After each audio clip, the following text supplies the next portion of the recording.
Hello, everyone, and welcome to another Tuesday evening here today with us on our YouTube channel. And today we've got something new. Yes, we've got stuff. Okay, just 1 second. There I go. All right, there you go. All right, today we're starting a new article, and we've been raided and busted by Al.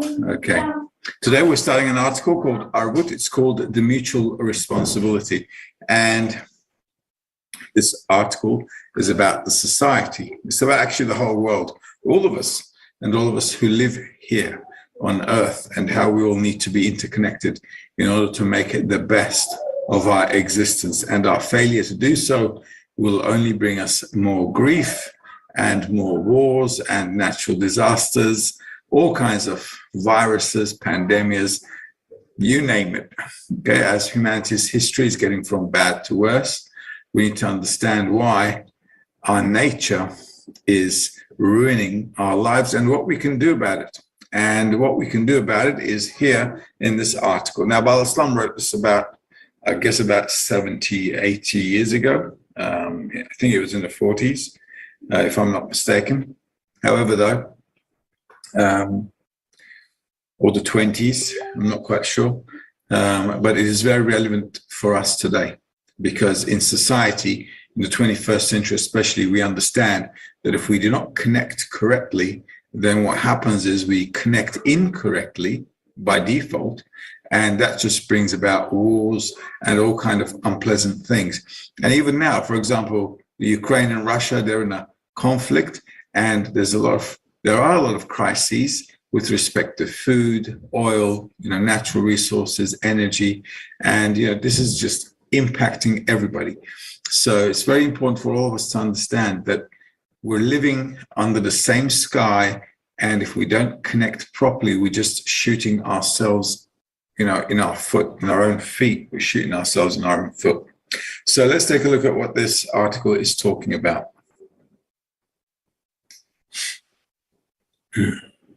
If you have questions, as usual, shoot them through. This is one of the fundamental articles, the mutual guarantee. Now, this is the second part of an article called Matan Torah, the giving of the Torah. Okay, but we can read this as a standalone article on its own as well. All of Israel are responsible for one another. So I'll do a bit of an explanation as we go along, because if you're new to the YouTube channel, please take a look at the first, second, and third semester lessons, where there's an introductory course, free, obviously, here on YouTube, for those who want to know what the wisdom of Kabbalah is.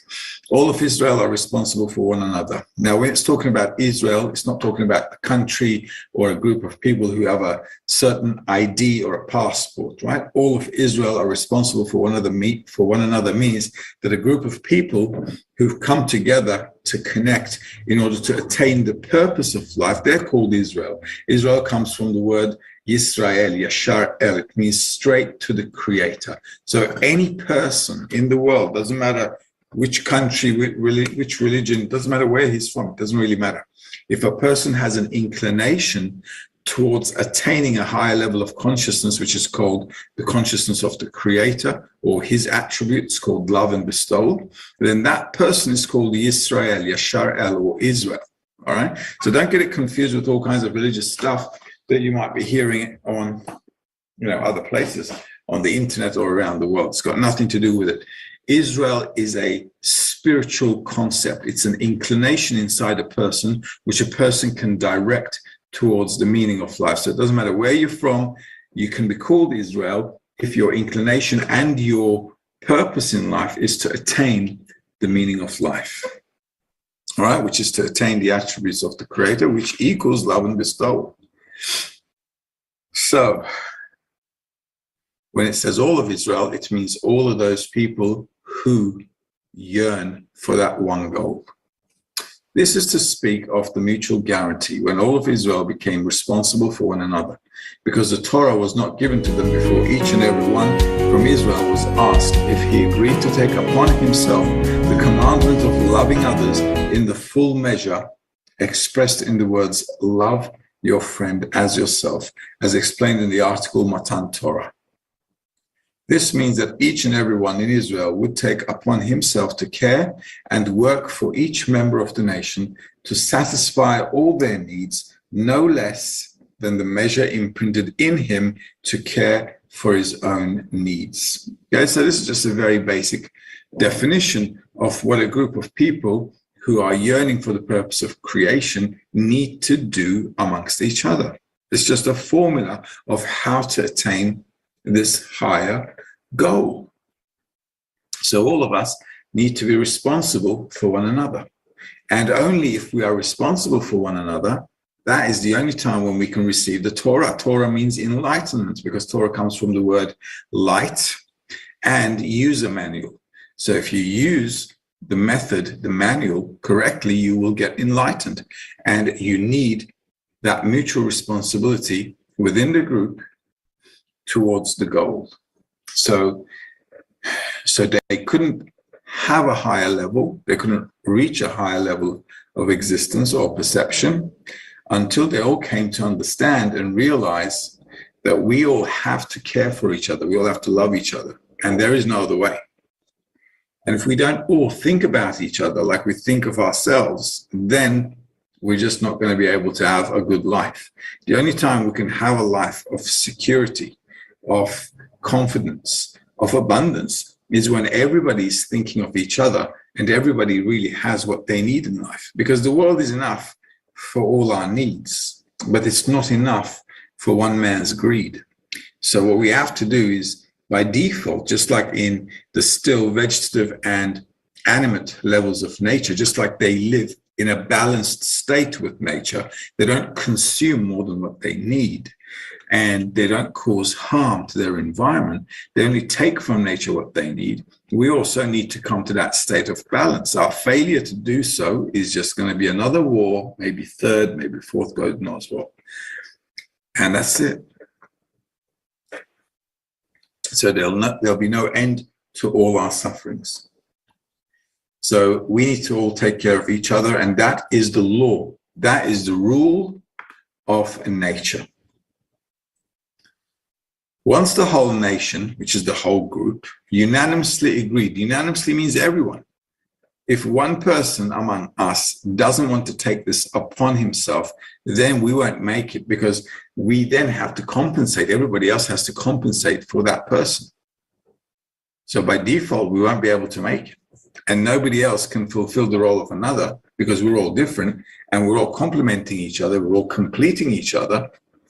Then if there's a hole in the boat, then we're all going to sink. We will do and we will hear. So everybody will take upon himself this responsibility. And upon taking that responsibility, will come to a result called hearing. Each member of Israel became responsible that no member of the nation will lack anything. So we all have to take care of each other. We're going to make sure everybody is according to a normal corporeal life set. You know, everybody has to care for each other. So we don't steal from each other, disrupt each other's needs, but we always take care of each other's needs. And on top of that, obviously, only then did they become worthy of receiving the Torah, and not before.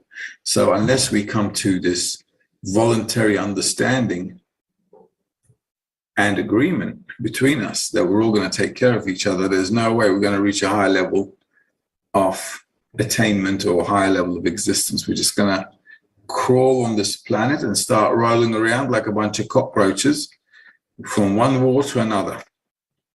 With this collective responsibility, each member of the nation was liberated from worrying about the needs of his own body and could observe the commandment, love your friend as yourself, in the fullest measure, and give all that he had to any needy person, since he no longer cared for the existence of his own body, as he knew for certain that he was surrounded by his 600,000 loyal lovers standing ready to provide him, as explained in the article Matan Torah, item 16. So this is really interesting.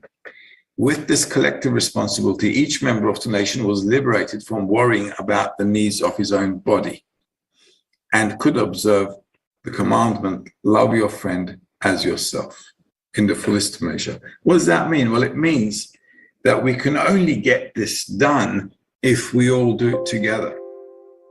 Because if I'm doing it, you're doing it, they're doing it, everybody's doing this, then I don't have to think about myself.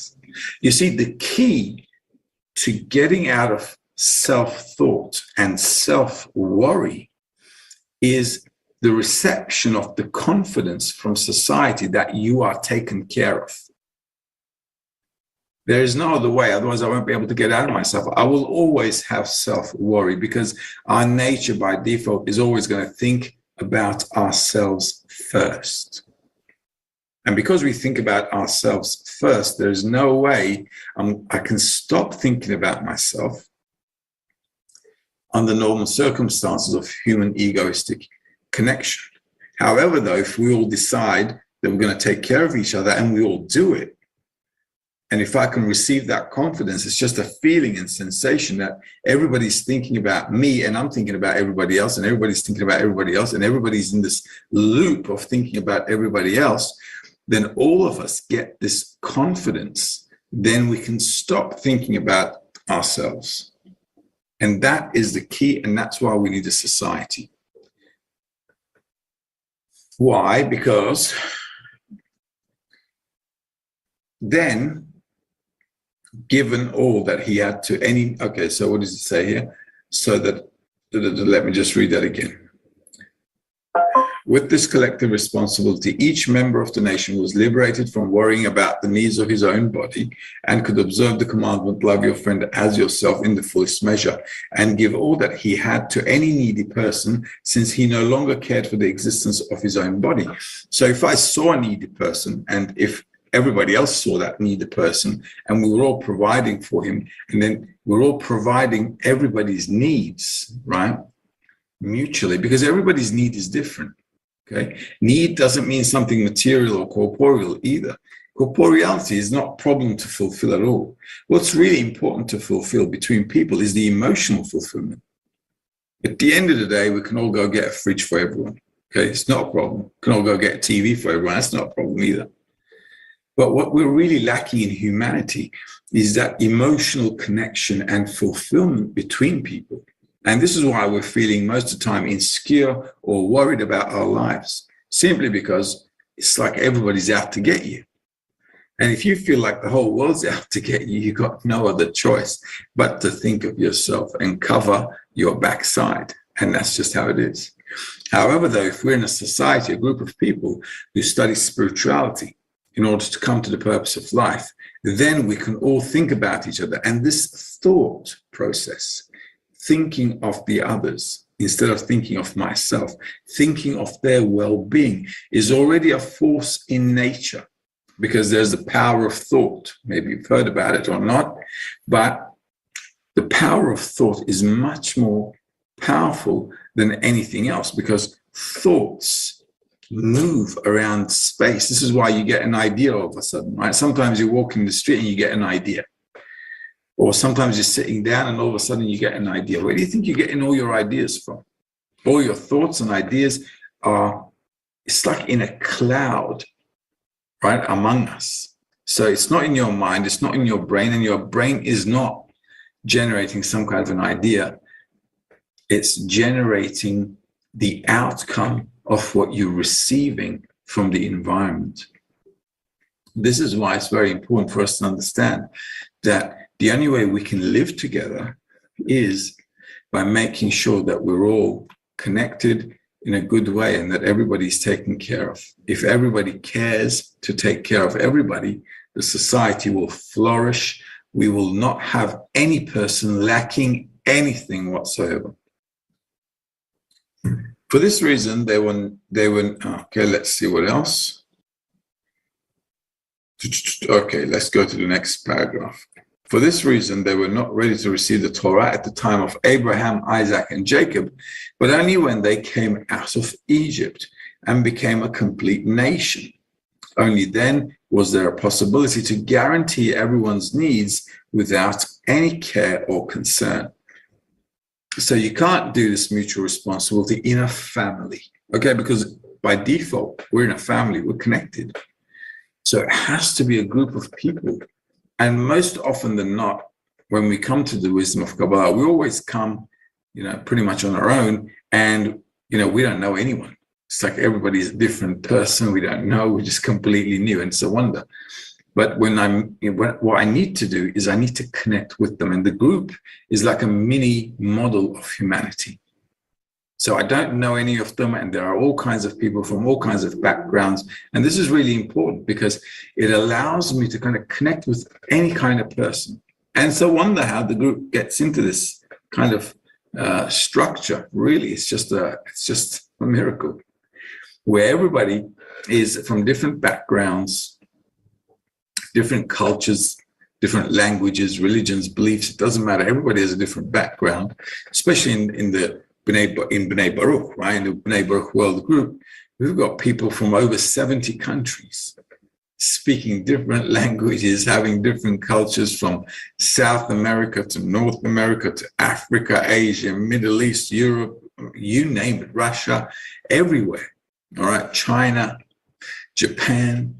So there are a lot of people with absolutely opposite, different cultures, beliefs, and so forth. But because they understand that we can only go forward in a positive way for humanity if we all connect, then everything else becomes like secondary. Absolutely. So then all our differences in culture, beliefs, everything, it just becomes something like on the side. It's a side dish. And the important thing becomes the goal. And the goal for everybody in humanity is the purpose of life. At the end of the day, like I said, we're all living under the same sky. So what difference is there between us except maybe color or culture or what? Even in the 21st century, can we really say we belong to a race? We're all so mixed up. I'm sure if we did a test, we'd probably have like several different kind of genetic structures in us. So who's who really? So nobody knows. So the important thing here is to understand that despite all our differences, if we want a good, happy life, we have to connect. We have to connect in a good way, a positive way, so that we can sustain and maintain everyone without any differences. Take really care of everyone. Now, it may sound a little far-fetched, and for the whole of humanity, it is far-fetched, but we're not doing this with the whole of humanity at the moment. We're just doing this among us, among ourselves in our group. So it's very, very doable. It's very realistic. And pretty much we can really say, as B'nai Baruch, with friends from all around the world, that we have this understanding that we have a positive connection with everyone with respect to this common goal. And the important thing here is to understand the goal. And the goal must always be in front of our eyes, and that's to attain the meaning of life. This is really important because you don't want your unity between people turning into some kind of some kind of a crazy socialistic idea or some kind of a cultic idea, right? That's not what we want. What we want to understand is that the role of a human being is not to run around this planet and build buildings or build all kinds of structures. The goal of the individual, of the person, of the human being that's created here is to attain that higher level of consciousness, which is beyond all our materialism and materialistic values. So this is the importance we need to give. That's what needs to be important for us. The need to have the purpose of life as a priority. And everything else kind of will like sort itself out and it'll pan out nicely on the background. So this is why they couldn't receive it during Abraham, Isaac, and Jacob, but only when they came out of Egypt and became a complete nation. So it had to be a big, chunky group of people. Why? Because then you have all kinds of personalities in that group, and it just becomes one juicy stew. All right, so we can all cook in it and really, really absorb all the tastes, all the flavors of that stew as we cook slowly and slowly. And that's called the connection between people. And this is what we have to work on, connecting properly with each other.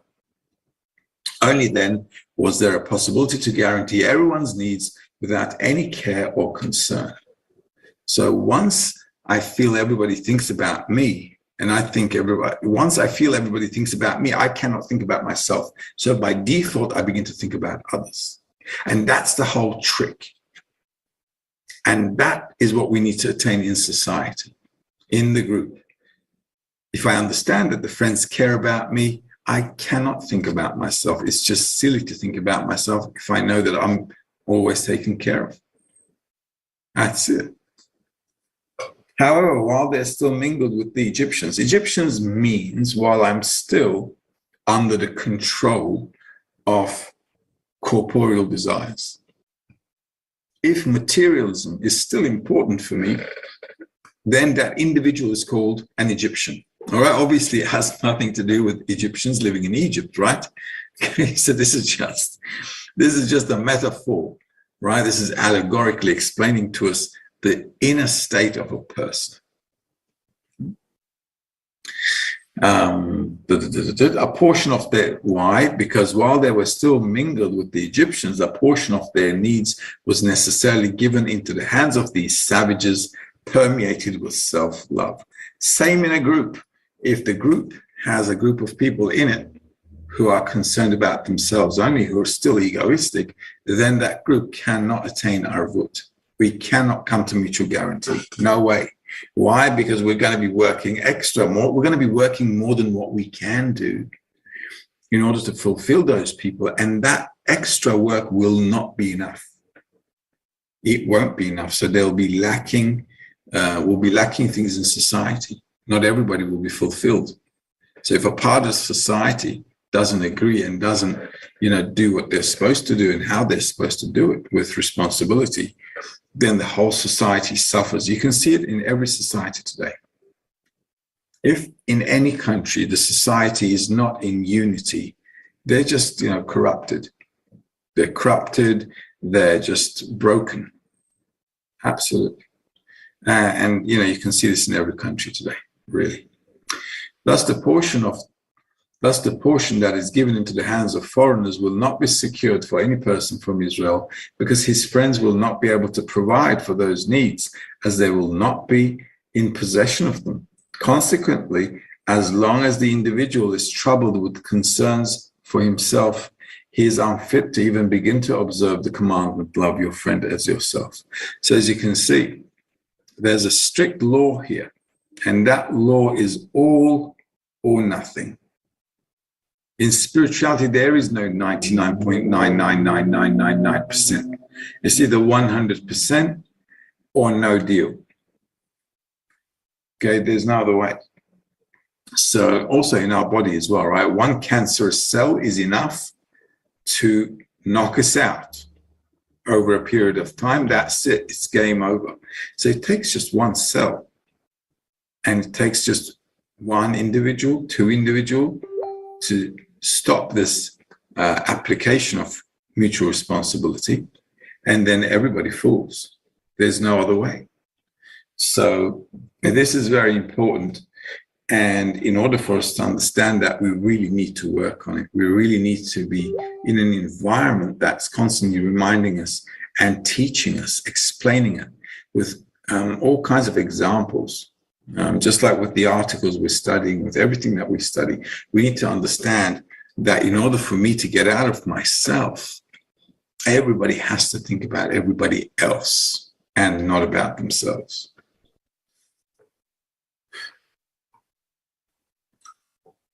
Thus, you evidently find that the giving of the Torah had to be delayed until they came out of Egypt and became a nation on their own, meaning when all their needs were provided for by themselves, independently of others.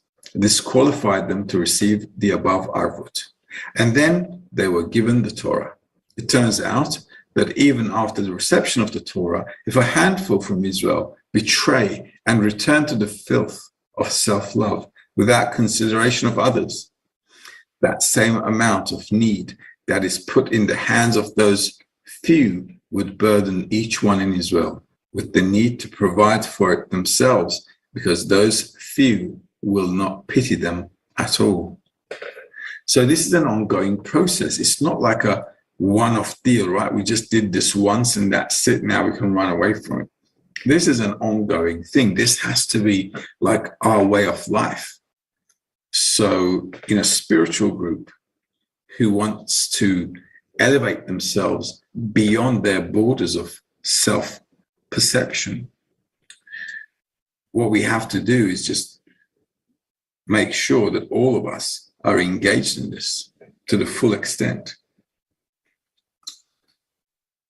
And if a few of us don't, then none of us can attain it.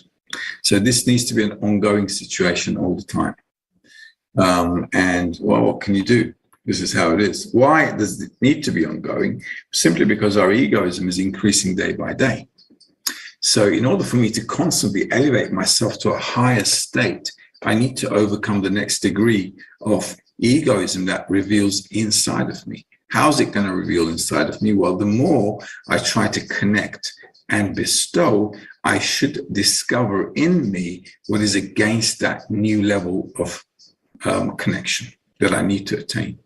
So on the one hand, I understand I need to connect. On the other hand, I discover what's stopping me from connection. And at every new degree, this is going to be a new level of coarseness, a new level of egoism, which is, opening up, and I've got to fix it up. And the only way to fix it up is exactly through this Arvut, because if I don't feel like in this new degree of egoism, if I don't feel like I'm getting that confidence from the group that everybody's thinking about me, then there's no way I can overcome that state. This is why at every degree, we need to attain this mutual responsibility. The benefit of that is it allows us to grow up and up and up more and more, just like a kid grows up. And as we grow up, our perception of reality also widens. We attain a much bigger perspective, a deeper understanding, until we get to such a height of understanding that the way we perceive and see the reality is through the same perception of the Creator himself. So instead of running around here, we'll be in a perception much higher, which is encompassing the whole of reality and everything inside it. So we'll be able to feel, see, participate in the whole of reality correctly, and we'll be actually a partner to the Creator. And that's what growing up is. Just like as kids grow up, they become like a part of the family who's functioning towards the benefit of the family. Okay, item 18. Are there any questions so far? Okay, nothing. All right, so we'll just carry on. Item number 18. Therefore, the Tana described the mutual responsibility as two people who were on a boat, and one of them began to drill a hole in the boat. His friend said, "Why are you drilling?" He replied, "Why should you mind? I'm drilling under me, not under you." So he replied, "You fool, we will both drown together." So this is a really good example. You see, this is the kind of inconsiderate behavior we humans have. Okay, I think I'm doing something which is relevant to me, and I have no understanding, due to the lack of understanding, that I'm causing harm to somebody else. Now, if every day I could see how much I was harming other people with my thoughts, with my actions, with my behavior, we would be shocked. So life also has a bit of mercy on us. It doesn't show us how bad we are unless we can handle it. Now, life doesn't show you stuff you can't handle. So in order for us to really discover how our egoistic nature is really bad and evil, we have to work towards mutual love. Because by working towards mutual love, meaning that I need to love somebody else except myself, then I can discover inside of me what is against loving other people. Because if our nature is egoistic, and this means that I am only self-love, I don't love anybody else, human nature can only love itself. Right? That's just how it is. And if you don't understand that by now, you can also read some scientific articles. I think it's all scientific now. Thank goodness the Kabbalists wrote about it about 5,000 years ago. However, though, we are catching up as humanity, as you can see, right? So our egoistic nature will not give us the opportunity to care about or love anybody else. And if you think about it logically, it cannot. Because what is our egoistic nature? Our desire for pleasure. It means that I'm giving more importance to myself. That's what egoism is. The exaggerated self-importance. As long as I am even slightly considering myself as more important than somebody else, it's game over. There is no way I can benefit somebody else. Everything means I'm benefiting. Everything I do means I'm only doing it for self-benefit. It's very important to understand this concept, because you can see a lot of people running around the world and they say, listen, we're such nice guys. We're really good. We care about the environment. We care about the animals. But as you can see, the world is going from bad to worse. So all of that is not actually what good is. Good is the relationships between us, which needs to be settled and reconciled in such a way that nobody feels like they're more important than anybody else, but all of us feel that everybody else is more important. That's how it needs to pan out. Otherwise, we'll always be stuck in this nature. We'll always be in the same perception of reality. And we're like sheep going into the slaughterhouse. You know, you get born, you live, and all your life is just going through slaps, right? You just get beaten up in life most of the time. I mean, if you just measure your life, how many good days are you having compared to the bad ones? Bad days here, you know, like really heavy, you know, it's like weighing a ton of rocks with a feather. So it's just not going to work out. And even if you get, you know, those little pleasurable moments, it's just, you know, fleeting pleasures. So it's like having a little dessert, you know, it's like a temporary taste bud issue. And you just taste something sweet on your taste buds and then it's game over, you know, and then, wow, that's it. Bye-bye. So then you're left with running around all kinds of other stuff. And this is how it works out. And then you just spend your days and then you end up dead. So the important thing here is how we can attain something eternal, something really meaningful, meant for the purpose of our existence. That's the whole idea.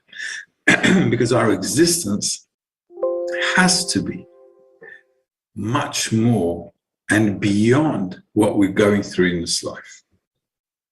I mean, you just have to feel that that's the situation. Otherwise, why would anyone go to the trouble of creating all of this, the whole universe and the planets and the stars, for what? So that we're going to get born, live, and end up dead like a bunch of cockroaches. I mean, how could that be? So there must be a higher purpose. There just has to be. And I think all of us can feel that inside. We're just missing one little point. What is it? What is this meaning of life? Why am I living for? What's the point of all of this? And who's benefiting from all of this? So these are like key questions I'm sure that all of us have inside of us, but we're just in despair because we can't find any solution to these dilemmas. We don't have any answers, so we just dig up, you know, we just bury the question deep down and we forget it there.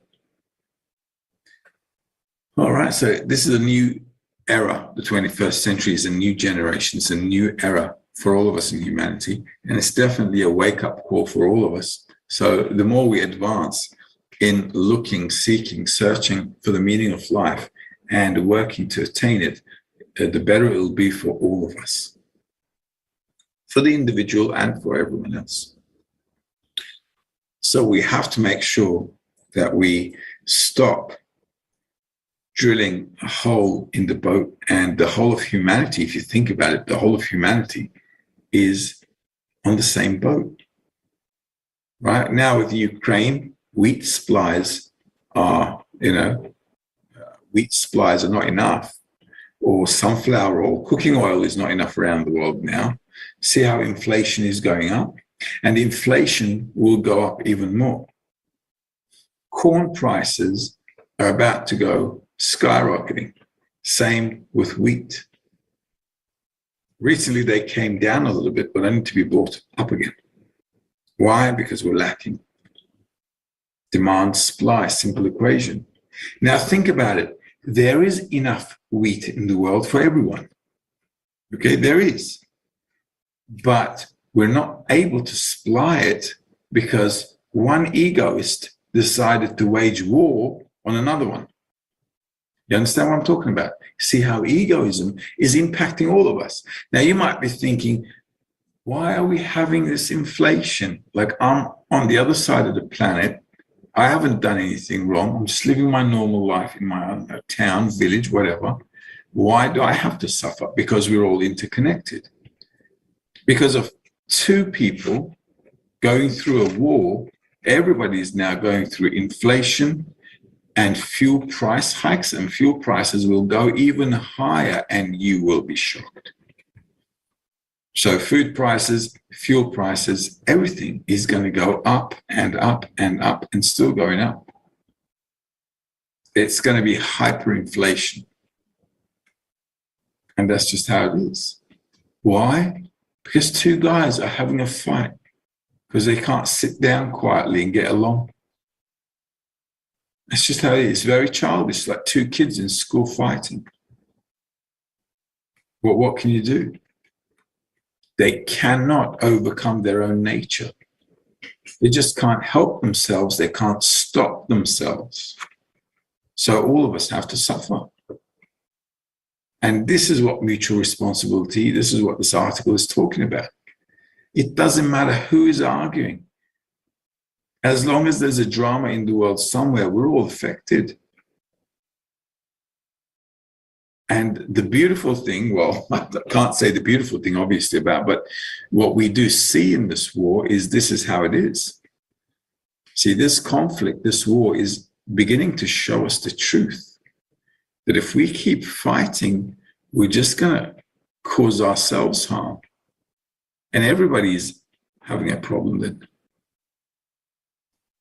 So the less wars, the better. So let's move forward onto item number 19. In fact, you know what? Let's stop here. All right, we'll stop at item number 19. All right. Any questions? Just one? Just one. Isoke is asking, how can we know if we're doing something that we think is only affecting us, but it's harmful? Well, how can I know if I'm doing something which is harming others and I don't see whether they're harming others? Well, it means I'm not connected to others. I can only see the harm if I'm connected with someone. And the harm doesn't also have to be physically, it doesn't have to be realized in physicality, even if I start to think badly about someone else. But how am I going to reveal all that? I can only reveal it if I'm connected with someone. What does that mean? If I'm working on this mutual love with that person. You see, a lot of people in the world, they don't see they're bad. Why? Because they're not working towards loving others. If I'm not working towards loving others, there's nothing bad. I won't see anything bad about me. What's there to see? Everybody thinks they're good. Everyone thinks they're good. Everyone can justify themselves with everything. The only time I can see my actions causing damage to everybody else is to the degree that I see that I'm connected with them. So I need to do an act of connection. Then I can receive some kind of a feedback showing me where I'm disconnected. That's the only way. And this is why working in a group is very important, because I've got someone to work with. And this is why we can't go out into the world and say, oh, okay, you know what, I'm going to love everybody. It's just not going to work out. The whole world is going like that. Everybody's saying to each other, oh, I love you. I really do. Okay, it's just a joke. Okay, because you're only loved as long as the other person is getting pleasure from you. And if they're not getting pleasure from you, that's it, it's game over. They go, hey, bye. But how can that be? Yesterday you said you loved me. Well, that was yesterday. I don't feel like that today. Okay? Why? Because they haven't worked on that mutual connection. Humanity is only looking at the taste it can get from everything and anything. And as long as we're not focused on giving each other happiness rather than trying to suck all the happiness into ourselves, we won't be able to feel that we're doing any harm to anyone. Like I said, at the end of the day, our egoism will always justify itself. And that's just how it is. Patricia is asking, what is an act of connection? An act of connection is doing something good to somebody else according to what they feel is good for them. All right, so Patricia shouldn't think about what Patricia thinks is good for a person, right? So if I want to do good, if let's say I want to do good to you, right? I need to think about what you think is good for you, not what I think is good for you. Does that make sense? Okay. So doing good to somebody is always trying to do it from that person's perspective. Now, for us, connecting is trying to apply this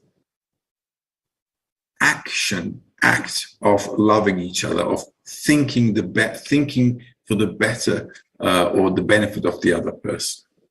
So the more I try to do these acts and actions, inside of me, I should see what's against and what's for connection. That's all. At the end of the day, connection really is our inclinations uniting to attain one purpose, which is the purpose of life. That's called connection. And that is the desire that we should all be connecting. Okay. So what's doing good to Patricia according to that point? Well, doing good to Patricia is helping her in any way I can that will help Patricia to attain the purpose of life. That's doing good to Patricia. Why? Because we're all going to, after this corporeal life, we're all going to end up rotten anyway. So the important thing is while we're alive, while we're going for this goal, everybody helps everyone to attain the goal. And our point of connection is the dot in the heart, remember? Our inclination for spirituality. So if we connect those, what does it mean to connect those? That we all help each other to attain the common goal, then we can get connected, right? Because then we have a common goal, right? I'm helping you, you're helping me, but we're helping each other for that common goal. That is called a connection, all right? So all the actions that we do in the group are to bring us to a tighter connection. And that means that we both want the same thing. That's what a connection is. When our desires are the same, we are connected. When our intention is the same, we are connected. Patricia's asking, can we ask our friend what she needs for connection? Absolutely. That's great. Talk to each other in your groups, in your tens, and say, listen, what do you guys need so that we can advance better in spirituality? What does everybody need? Let's put our needs on the table, okay? So we can see where we can complement each other on our spiritual path and see how we can, complement each other, how we can complete each other. Talking about these things are important, and then everyone can say what they need to always be in connection with the friends and to do things or to get strength from the group as well. Absolutely. Talking about these things are very important. We were just talking about it with the friends this evening ourselves.